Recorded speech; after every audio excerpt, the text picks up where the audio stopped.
El Shaddai, El Shaddai, Elyon Adonai. Age to age you're still the same, by the power of the name. El Shaddai, El Shaddai, Elkamkana Adonai. I will praise and lift you high, El Shaddai.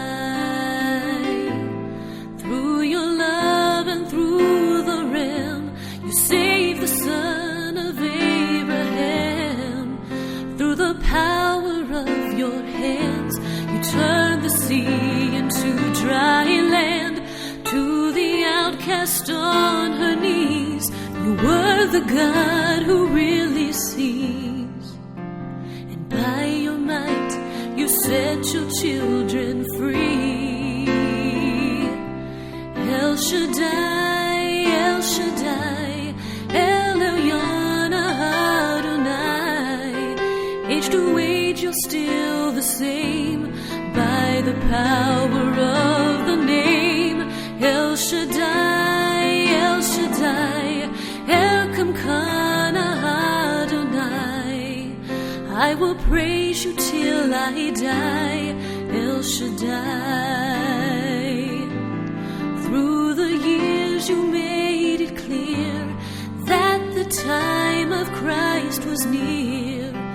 Though the people couldn't see what Messiah ought to be, and though your words contained the plan, they just could not understand. Your most awesome work was done in the frailty of your Son.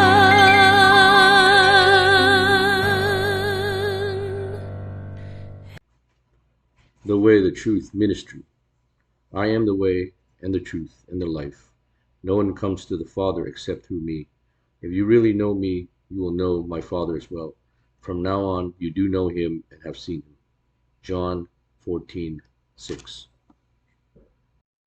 Hi, everyone. My name is Andrew. I'm one of the founders of the Way, the Truth ministry. I want to come to you today and over the next several weeks to spend some time with you and in the pages of the Bible to begin understanding about leadership, what God intended us to know and how and what tools that God is equipping us to lead in all areas of our lives. But before we begin to unpack the Bible and to look at areas of leadership, let's start right at the beginning of the book, and it's in the book of Genesis, where we actually learn that we are all born to lead. So let's look at Genesis chapter 1, verse 26 to 31. Let's read with me as I read in the Bible, verse 26 to 31 in chapter 1 in the book of Genesis.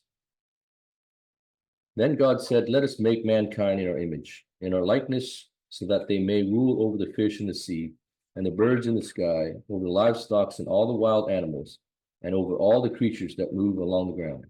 So God created mankind in his own image. In the image of God, he created them. Male and female, he created them.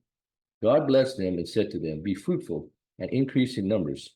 Fill the earth and subdue it. Rule over the fish in the sea and the birds in the sky, and over every living creature that move on the ground." Then God said, "I give you every seed-bearing plant on the face of the whole earth, and every tree that has fruit with seed in it. They will be yours for food, and to all the beasts of the earth, and all the birds in the sky, and all the creatures that move along the ground. Everything that has the breath of life in it, I give every green plant for food." And it was so. God saw all that he made, and it was very good. And there was evening, and there was morning, the sixth day. All right, folks. So when I said earlier that we come to understand that God made us and we were born to lead, let's look at what that looks like. Let's unpack these several verses that we read, again from the Genesis chapter 1, verse 26 to 31. Let's look at these 5 observations that I want to share with you. The first observation is that being made in God's image means we were created to lead. Verse 26. After God says, let us make mankind in our image, he says, so that they may rule.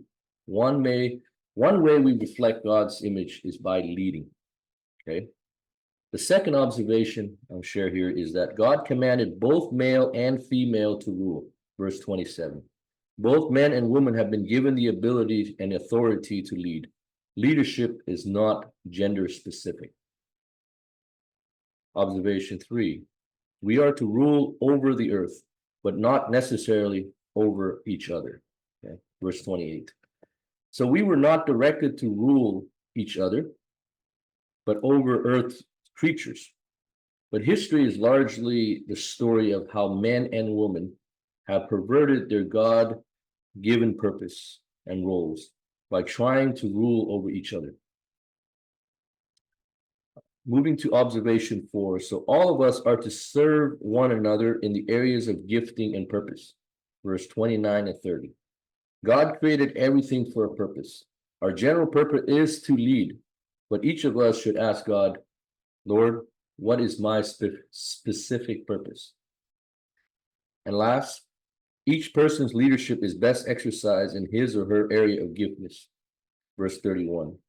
When we begin to discover our gifts, we will naturally lead in those areas where we are most productive, intuitive, comfortable, influential, and satisfied.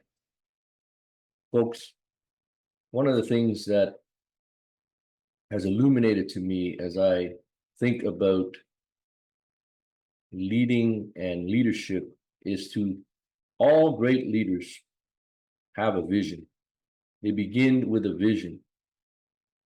So I leave it with you is to encourage you, invite you to ask the Lord, what is my vision? What is my purpose in life? Do not let your job define your purpose. Find your purpose and it will define your job. Thank you everyone for listening. See you next time. Shaddai, El Shaddai, Elyon Adonai. Age to age, you're still the same by the power of the name. El Shaddai, El Shaddai, Elkamkana Adonai. I will praise you till I die. El Shaddai. I will praise you till I die. El Shaddai.